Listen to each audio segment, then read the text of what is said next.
2025 வந்து central government rent act 2025ன்னு ஒரு act கொண்டு வர்றாங்க. இதுக்கு முன்னாடியே வந்து பார்த்திங்கன்னா, தமிழ்நாட்டை பொறுத்த வரைக்கும் தமிழ்நாடு ரெண்ட் ஆக்ட் 2017ன்னு ஒரு ஆக்ட் இருக்குது. அது டிஎன்ஆர்ஆர்ஆர் எல்டி ஆக்ட் 2017 அப்படின்னு ஒரு ஆக்ட் இருக்குது. இப்போ வந்து இப்போ ரெண்ட் கேஸ் பொறுத்த வரைக்கும், எவிக்ஷன் கேஸை பொறுத்த வரைக்கும், ரெண்ட் கண்ட்ரோல் மேட்டர்ஸை பொறுத்த வரைக்கும் எந்த சட்டம் அமலில் இருக்கிறது, எந்த சட்டம் பொருந்தும்? 2025 வந்த ரெண்ட் ஆக்டு சென்ட்ரல் கவர்மெண்டால் வந்த ஆக்டு பொருந்துமா, இல்லை தமிழ்நாடு ரெண்ட் ஆக்ட் 2017 ஏற்கனவே இருந்துகிட்டு இருக்க ஆக்ட் பொருந்துமா, இந்த சட்டம் ப்ரொவிஷனை மென்ஷன் பண்ணணுமா, இல்லை அந்த சட்டத்தை ப்ரொவிஷன் பண்ணணுமா அப்படின்றது தான் இந்த வீடியோவில் நம்ம பார்க்க போகிறோம். வணக்கம், நான் உங்கள் ரஸியாக் அலி.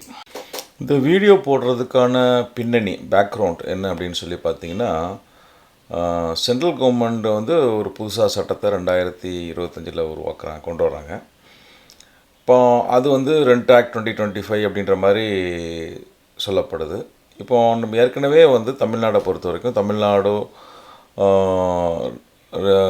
Regularisation on registration of rights and responsibilities of tenants and landlord and tenants 2017 அப்படின்னு பழைய ஆக்ட். அதான் பழைய தமிழ்நாடு ஆர்ஆர்ஆர் எல்டி ஆக்ட் 2017 அப்படின்னு சொல்லுவாங்க. ஸோ அந்த ஆக்ட் அமலுக்கு இருந்துகிட்டு இருக்கு. இப்போ இந்த புதுசாக சென்ட்ரல் கவர்மெண்ட் பாஸ் பண்ண சட்டம் 2025 வந்ததுனால லேண்ட்லார்டுக்கு டெனன்ட்ஸுக்கு எல்லாமே ஒரு குழப்பம் வருது.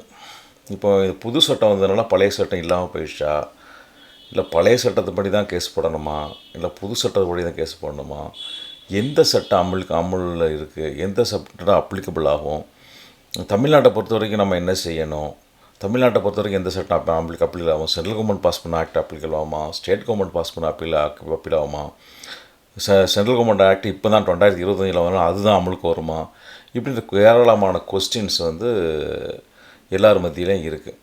ஸோ இந்த கொஸ்டின்ஸை இந்த சந்தேகங்கள் நிவர்த்தி செய்யணுன்ற நோக்கத்தில் தான் இந்த வீடியோ நம்ம போஸ்ட் பண்ணுறோம். கான்ஸ்டிடியூஷனல் லாவை பொறுத்த வரைக்கும், இந்தியன் கான்ஸ்டிடியூஷனை பொறுத்த வரைக்கும் ரெண்ட் அண்டு டெனன்சி வந்து என்ன சப்ஜெக்டில் வருதுன்னு பார்த்தீங்கன்னா கன்கரண்ட் லிஸ்ட்டில் வருது. அது என்ன கன்கரண்ட் லிஸ்ட் அப்படின்னு சொல்லி கேட்டிங்கன்னா, இப்போ சென்ட்ரல் கவர்மெண்ட்டு என்னென்ன வகைகளுக்கெலாம் சட்டம் ஏற்றலாம் அப்படின்றது பார்த்திங்கன்னா அதுக்கு வந்து சென்ட்ரல் கவர்மெண்ட் யூனியன் லிஸ்ட்டுன்னு சொல்லுவாங்க, சென்ட்ரல் கவர்மெண்ட் லிஸ்ட்டு. அப்புறம் வந்து ஸ்டேட் கவர்மெண்ட்டு என்னென்ன விஷயங்கள்லாம் சட்டம் ஏற்றலாம் அப்படின்றதுக்கு பார்த்திங்கன்னா அதுக்கு ஒரு தனியாக லிஸ்ட் ஆஃப் இருக்குது. அது என்னென்னா ஸ்டேட் லிஸ்ட். ஸோ யூனியன் கவர்மெண்ட்டுக்குன்னு ஒரு லிஸ்ட் இருக்குது, ஸ்டேட் லிஸ்ட் இருக்குது. இப்போது சில சப்ஜெக்ட் பார்த்திங்கன்னா யூனியன் கவர்மெண்ட்டும் சட்டம் ஏற்றலாம், ஸ்டேட்டும் சட்டம் ஏற்றலாம். அந்த மாதிரி ரெண்டு ஒரே விஷயத்தை ரெண்டு பேருமே பண்ணலாம். அது வந்து பார்த்திங்கன்னா அதுதான் கன்கரண்ட் லிஸ்ட்டு. ஸோ அந்த விஷயங்களில் சென்ட்ரல் கவர்மெண்ட்டும் அதுக்குண்டான சட்டங்களை ஏற்றலாம், ஸ்டேட் கவர்மெண்ட்டும் அதுக்கு உண்டான சட்டங்களை ஏற்றலாம். ஸோ இதுதான் வந்து கன்கரண்ட் லிஸ்ட்டு. இப்போ இந்த கன்கரண்ட் லிஸ்ட்டு ரெண்டு பேருக்குமே பவர் இருக்குது. ஸோ கன்கரண்ட் லிஸ்ட்டை பொறுத்த வரைக்கும் பார்லிமெண்ட்டு பொறுத்த வரைக்கும் பார்த்திங்கன்னா parliament cannot override state law automatically. Concurrent லிஸ்ட்டில் உள்ள சப்ஜெக்டை வந்து ஸ்டேட் கவர்மெண்ட் ஒரு லா பாஸ் பண்ணியிருந்தால் அதை வந்து பார்லிமெண்ட் உடனே அதுக்கு ஒரு டைரெக்டாக ஒரு ஆக்ட் பண்ணி அதை ஓவர் ரைட் பண்ணலாம் முடியுமானா பண்ண முடியாது. ஆட்டோமேட்டிக்காக ஓவர் ரைட் பண்ண முடியுமானா பண்ண முடியாது. அப்போ என்ன பண்ணுவாங்கன்னா சென்ட்ரல் கவர்மெண்ட் ஒரு ஆக்ட் பாஸ் பண்ணுறாங்கன்னா அதை அப்படியே இவங்க ஸ்டேட் கவர்மெண்ட் அடாப்ட் பண்ணிட்டாங்கன்னா அது வந்து அப்ளிகபிள் ஆகும். அப்படி இல்லாத சமயத்தில் ஸ்டேட் கவர்மெண்ட் அதை அடாப்ட் பண்ணலை, அப்ளிகபிள் அதை சென்ட்ரல் கவர்மெண்ட் என்ன சொல்கிறாங்களோ அதுபடி இவங்க எதுவும் செயல்படுத்தலை அப்படின்னா அப்போ அது அப்ளிகபிள் ஆகாது. ஸோ அதுதான் parliament cannot override state லான்ற ஆட்டோமேட்டிக்கலின்றது தான் ஒரு கான்ஸ்டிடியூஷனல் பொசிஷனாக இருக்குது. அப்படின்னா சென்ட்ரல் கவர்மெண்ட் பாஸ் பண்ண அந்த 2025 பாஸ் பண்ண ரெண்ட் ஆக்டினுடைய பொசிஷன் தமிழ்நாட்டை பொறுத்த வரைக்கும் என்ன பொசிஷன் அப்படின்னு சொல்லிங்கன்னா அது ஒரு மாடல் கோட் அல்லது எனேபிளிங் ஆக்ட் அப்படின்னு சொல்லலாம். ஸோ சென்ட்ரல் கவர்மெண்ட் உங்களுக்கு ஒரு மாடலாக ரெண்ட் ஆக்ட் எப்படி இருக்கணும், இதை மாதிரி பாஸ் பண்ணுங்கள் அப்படின்னு ஒரு அட்வைஸரி உங்களுக்கு அட்வைஸ் பண்ணுற மாதிரி ஒரு சட்டத்தை ஒரு மாடல் கோடை ஃபார்ம் பண்ணி கொடுத்துட்டாங்க. இப்போ என்ன பண்ணுவாங்கன்னா ஸ்டேட் கவர்மெண்ட்டு அதை ஃபாலோ பண்ணணும். அப்போ நான் சென்ட்ரல் கவர்மெண்ட்டு பாஸ் பண்ணியிருக்க அப்படி நாங்கள் வந்து அந்த என்ன சொல்லியிருக்காங்களோ அந்த ப்ரொசீஜரை ஃபாலோ பண்ணுற மாதிரி அதில் ப்ரொவிஷனில் கொடுத்துருக்க மாதிரி ரைட்ஸ் அண்ட் லைபிலிட்டிஸு எல்லாம் என்ன ப்ரொசீஜர்ஸு வேறு என்ன திருத்தங்கள் கொண்டு வந்தாங்களோ அதை நாங்களும் அடாப்ட் பண்ணிக்கிறோம் அப்படின்னு சொல்லி ஸ்டேட் கவர்மெண்ட்டு அவங்க ஒரு லா பாஸ் பண்ணணும். அப்படி அடாப்ஷன் பாஸ் பண்ணிட்டாங்கன்னா அப்போ அதுக்கப்புறம் அந்த தமிழ்நாடு என்ன அடாப்ஷன் பண்ணதுபடி அந்த சென்ட்ரல் கவர்மெண்ட் ஆக்டும் அப்ளிகபிள் ஆகும்.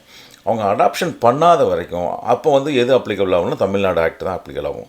ஸோ நீங்கள் வந்து கூட்டி கழித்து பார்த்தீங்கன்னா சென்ட்ரல் கவர்மெண்ட் ஆக்ட் அப்ளிகபிள் ஆகுமா இல்லை தமிழ்நாடு கவர்மெண்ட் ஆக்ட் அப்ளிகபிள் ஆகும்னு பார்த்தீங்கன்னா தமிழ்நாடு கவர்மெண்ட் ஆக்ட் தான் அப்ளிகபிள் ஆகும். அவங்க சென்ட்ரல் கவர்மெண்ட் ஆக்டில் சொல்லப்பட்ட விஷயங்களை இவங்க அடாப்ட் பண்ணிக்கிட்டாங்கன்னா அதுவும் தமிழ்நாடை பொறுத்த வரைக்கும் அப்ளிகபிள் ஆகும். இப்போ நான் சொன்ன விளக்கத்திலிருந்து உங்களுக்கு என்ன சப்ஜெக்ட்னு புரிஞ்சிருக்கும்.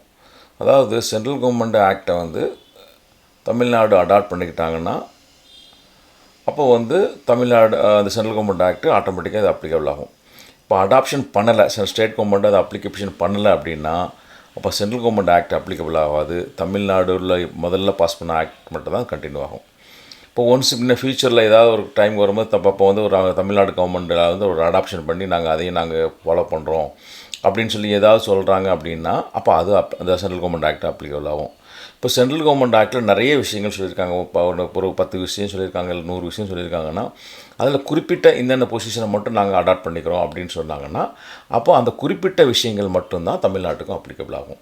ஸோ சென்ட்ரல் கவர்மெண்ட் பாஸ் பண்ணியிருக்காங்க, 2025 ஆக்ட் பாஸ் பண்ணிட்டாங்க அப்படின்றதுக்காக ஆட்டோமேட்டிக்காக தமிழ்நாடு ஆக்டாக ரத்து ஆயிடுச்சு, ரெப்பீல் ஆயிடுச்சு அப்படி ஆயிடுச்சான்னு கேட்டால் அப்படிலாம் ஆகலை. அது வந்து சென்ட்ரல் கவர்மெண்ட் பாஸ் பண்ணியிருக்க ஆக்ட் வந்து ஒன்லி ஒரு மாடல் ஆக்ட்டு, மாடல் கோடு. அது வந்து தமிழ்நாடு கவர்மெண்ட் என்றைக்கு அதை அடாப்ட் பண்ணிக்கிறாங்களோ அன்றைக்கி தேதியில் அதுவும் எந்தெந்த விஷயங்களை அடாப்ட் பண்ண போகிறாங்களோ அது வரைக்கும் தான் தமிழ்நாட்டுக்கு அப்ளிகபிள் ஆகுமே தவிர மொத்த இதுவும் ஆக்ட்டுக்கு அப்ளிகபிள் ஆகாது. இப்போ நீங்கள் ஒரு கேள்வி கேட்பீங்க, அப்போ சென்ட்ரல் கவர்மெண்ட் ஆக்டை பொறுத்த வரைக்கும் நமக்கு என்ன எஃபெக்ட் இருக்குது? RLTOP கேஸ் ஃபைல் பண்ணியிருக்கோம், இல்லை புதுசாக ஃபைல் பண்ண போகிறோம், ஏற்கனவே பெண்டிங்காக இருக்குது, அப்போ அதனுடைய எஃபெக்ட் என்ன அப்படின்னு கேட்டிங்கன்னா இப்போ ஏற்கனவே இப்போ ஃபைல் பண்ண RLTOP ஒருத்தருக்கு ஒன்றும் பிரச்சனை இல்லை, பழைய ஆக்ட் தான் அப்ளிகபிள், அது வரைக்கும் சேஃபாக தான் இருக்குது. இப்போ புதுசாக ஃபைல் பண்ண போகக்கூடிய கேஸும் வந்து பார்த்திங்கன்னா தமிழ்நாடு கவர்மெண்ட் எதுவும் புதுசாக அடாப்ட் பண்ணாத வரைக்கும் அதுவும் அன்அஃபெக்டட் தான். ஸோ பழைய ஆக்ட் தான் வந்து அப்ளிகபிள் ஆகிட்டே இருக்கும். ஜூரிஸ்டிக்ஷனை பொறுத்த வரைக்கும் எந்த கோர்ட்டுக்கு எந்த ஜூரிஸ்டிக்ஷன் அப்படின்ட்டு என்னென்ன மேட்டருக்கு இந்த ரெண்டு கோர்ட்டில் போகலான்றதை பொறுத்த வரைக்கும் அதுலேயும் எந்த விதமான சேஞ்சஸும் இல்லை. பழைய ஆக்ட் தான் வந்து அப்ளிகபிள் ஆகும். அதாவது பழைய ஆக்ட்னா Tamil Nadu new tenancy new rent act 2015 வந்து TNRRR LT ஆக்ட் தான் வந்து அப்ளிகபிள் ஆகும். அதில் உள்ள ப்ரொவிஷன்ஸ் தான் எல்லா விஷயத்துங்களுக்கும் அப்ளிகபிள் ஆகும். இப்போ நம்ம சொன்னதுலேருந்து இப்போ லேண்ட்லார்டு என்ன செய்யணும், இல்லை டெனண்ட் என்ன செய்யணும், what should landlord and tenant do அப்படின்ற மாதிரி ஒரு கேள்வியை கேட்டிங்கன்னா நீங்கள் வந்து பழைய ஆக்ட், அதாவது 2017 தமிழ்நாடு பாஸ் பண்ண TNRRR ஆக்டை வந்து ஃபாலோ பண்ணிக்க வேண்டியதான். அதில் என்ன சொல்லியிருக்காங்களோ அதை நம்ம அப்படி ஃபாலோ பண்ணிக்க வேண்டியதான். இப்போ புதுசாக ஒரு ஆக்ட் 2025 சென்ட்ரல் கவர்மெண்ட் பாஸ் பண்ணியிருக்காங்கன்றதுக்காக நீங்கள் எதுவும் பேனிக்காக வேண்டாம், எதுவும் பயப்பட வேண்டாம், எந்த வித ப்ரொசீஜர் சேஞ்சஸும் பண்ண வேண்டாம். நீங்கள் 2017 தமிழ்நாடு RR ஆக்டில் என்ன சொல்லப்பட்டிருக்கோ அந்த ப்ரொவிஷன் படி பெட்டிஷன் ஃபைல் பண்ணணும். அதில் சொன்னப்பட்ட ப்ரொசீஜரை படி ஃபாலோ பண்ணால் இப்போதைக்கு போதுமானது. இப்போ அட்வொகேட்ஸை பொறுத்த வரைக்கும் நீங்கள் என்ன செய்யணும், உங்களுக்கு என்ன ப்ராக்டிக்கலாக என்னென்ன விஷயங்களை ஃபாலோ பண்ணணும் அப்படின்னு பார்த்தீங்கன்னா நீங்கள் வந்து ஒரு கேஸ் பெட்டிஷன் ரெடி பண்ணிங்கன்னா அது வந்து 2017 தமிழ்நாடு ஆக்ட் படி என்ன மாதிரி கேஸ் ரெடி பண்ணணுமோ, எந்த மாதிரி டிராஃப்டிங் பண்ணணுமோ அந்த மாதிரி டிராஃப்டிங் பண்ணால் போதும். இந்த பெட்டிஷனை பொறுத்த வரைக்கும் சென்ட்ரல் கவர்மெண்ட்டில் இப்படி ஒரு புதுசாக ப்ரொவிஷன் கொடுத்துருக்காங்க, சென்ட்ரல் கவர்மெண்ட் ஆக்டில் என்ன செக்ஷன் சொல்லியிருக்காங்க அப்படின்னு நீங்கள் எதுவும் குறிப்பிடப்படணும்னா அப்படின்னு குறிப்பிட வேண்டிய தேவையில்லை. நீங்கள் தமிழ்நாடு ஆக்டில் என்ன ப்ரொவிஷன் சொல்லியிருக்காங்களோ அதை மட்டும் குறிச்சிக்கிட்டு இருந்தால் போதும். என்ன பண்ணணும்னா தமிழ்நாட்டில் ஏதாவது ஃபர்தராக இப்போ 2025 சட்டம் வந்ததுனால பெரும்பாலான அதில் சொல்லப்பட்ட பெரும்பாலான விஷயங்களை 2017 ஆக்டில் தமிழ்நாடு ஆக்டில் கொண்டுட்டு வந்துட்டாங்க. அதில் இப்போ வேறு ஏதாவது புதுசாக ஏதாவது ஸ்டேட் கவர்மெண்ட் அமெண்ட்மெண்ட் பண்ணி புதுசாக ஏதாவது சின்ஸுக்கு சேர்க்குறாங்களா, போய் வேறு ஏதாவது மாறுதல் பண்ணுறாங்களா அப்படின்றத நம்ம வாட்ச் பண்ணிகிட்டே இருக்கணும். ஒருவேளை இந்த வரக்கூடிய காலங்களில் தமிழ்நாடு நியூ ரெண்ட் ஆக்டை பொறுத்த வரைக்கும் ஏதாவது ஒரு மாற்றங்களோ ஒரு அமெண்ட்மெண்ட்டோ ஒரு திருத்தங்களோ கொண்டு வந்தாங்கன்னா அப்போ அது என்னதோ அதை நம்ம ஃபாலோ பண்ணி அதை அப்ளிகபிள் அதை வந்து நம்ம கருத்தில் கொண்டு அதுக்கு தகுந்த மாதிரி நம்ம சட்டத்திட்டங்களையோ செக்ஷனையும் குறிப்பிடணும். அந்த மாற்றங்களை நம்ம அக்செப்ட் பண்ணிக்கிட்டு அந்த மாற்றங்கள் படி நம்ம செயல்பட வேண்டிய கடமை நமக்கு இருக்குது. ஸோ இந்த வீடியோ மூலமாக நம்ம கன்க்ளூட் பண்ணக்கூடிய விஷயம் என்ன அப்படின்னு சொன்னிங்கன்னா சென்ட்ரல் ரெண்ட் ஆக்ட் 2025 வந்து is not yet law in Tamil Nadu. So அது வந்து 2025 சென்ட்ரல் கவர்மெண்டால் கொண்டு வரப்பட்ட ரெண்ட் ஆக்ட் வந்து தமிழ்நாடை பொறுத்த வரைக்கும் அது ஒரு சட்டமாக இல்லை. தமிழ்நாடை பொறுத்த வரைக்கும் தமிழ்நாடு RR ஆக்ட் 2017 தான் கண்டினியூ ஆகுது. அவங்க தான் அந்த ப்ரொவிஷன் தான் எல்லாத்துக்கும் அப்ளிகபிள் ஆகும். டெனன்சி மேட்டர்ஸ் பொறுத்த வரைக்கும் இந்த தமிழ்நாடு RRR ஆக்ட் 2017 தான் எல்லா விஷயங்களுக்கும் அப்ளிகபிள் ஆகும். செயல்முறையில் இருக்கக்கூடிய ஒரு சட்டம் சம்பந்தமாக உங்களுக்கு எந்த விதமான சந்தேகமோ இந்த விளக்கமோ தேவைப்பட்டால் நம்ம லா சேனலை பாருங்கள். ரஸியாக் சட்டம் அறிவோம், ரஸியாக் லா டியூப்னு 2 சேனல் இருக்குது. இந்த சேனலில் ஏராளமான வீடியோஸ் இருக்குது. நீங்கள் எந்த சந்தேகமாக இருந்தாலும் அது உங்களுக்கு சட்ட விளக்கமோ எந்த சந்தேகமோ இருந்தால் அதை தெளிவுபடுத்தி கொள்வதற்கு நீங்கள் ஃபஸ்ட்டு யூடியூப்பை ஓப்பன் பண்ணுங்கள் அல்லது கூகுள் குரோமோ ஓப்பன் பண்ணுங்கள். இந்த 2ல் ஏதாவது ஓப்பன் பண்ணிவிட்டு அதில் ரஸியாக் சட்டம் அறிவோம் அப்படின்னு டைப் பண்ணுங்கள். அப்படி இல்லைனா ரஸியாக் லா டியூப்னு டைப் பண்ணுங்கள். டைப் பண்ணிவிட்டு அந்த ரஸியாக் சட்டம் அறிவோம் அப்படின்ற டைப் பண்ணதையோ இல்லை ரஸியாக் லா டியூப்னு டைப் பண்ணதை கிளிக் பண்ணிங்க. நம்ம சேனல் ஓப்பன் ஆகும். நம்ம சேனல் ஓப்பன் ஆனதுக்கப்புறம் அதுக்குள்ளே பார்த்தீங்கன்னா ப்ளேலிஸ்ட்டுன்னு இருக்கும். அந்த ப்ளேலிஸ்ட்டை கிளிக் பண்ணிங்கன்னா ஏராளமான ப்ளேலிஸ்ட்டு ஏராளமான சப்ஜெக்ட் பற்றி ப்ளேலிஸ்ட் இருக்குது. ஸோ உங்களுக்கு எந்த இடத்துல சந்தேகமோ அந்த ப்ளேலிஸ்ட் அந்த குறிப்பிட்ட ப்ளேலிஸ்ட்டை குறிப்பிட்டு சப்போஸ் உங்கள் ரெண்ட் கண்ட்ரோல் ஆக்டை பொறுத்த வரைக்கும் ஒரு சந்தேகம்னா அந்த ஆக்டில் சொல்லப்பட்ட அந்த ஆக்டில் உள்ள ப்ளேலிஸ்ட்டை கிளிக் பண்ணி அதுக்குள்ளே போயிங்கன்னா அதுக்குள்ளே ஏராளமான வீடியோஸ் இருக்கும். அதில் வாடகைதாருக்கு என்ன அட்வைஸு, லேண்ட்லார்டுக்கு என்ன அட்வைஸு, அல்லது என்ன சப்ஜெக்ட்டுக்கு அட்வைஸ் அப்படின்ற மாதிரி இருக்குது. உங்களுக்கு எந்த ஒரு சந்தேகமாக இருந்தாலும் நம்ம ரஸியாக் சட்டம் அறிவோம்ன்ற சேனலை கிளிக் பண்ணுங்கள். அதில் ரஸியாக் லா டியூப்ன்ற சேனலை கிளிக் பண்ணுங்கள். அதுக்குள்ளே உள்ள ப்ளேலிஸ்ட்டை கிளிக் பண்ணுங்கள். அதுக்குள்ளே உள்ள வீடியோவை கிளிக் பண்ணி உங்கள் சந்தேகங்களை நிவர்த்தி செய்து கொள்ளுங்கள்.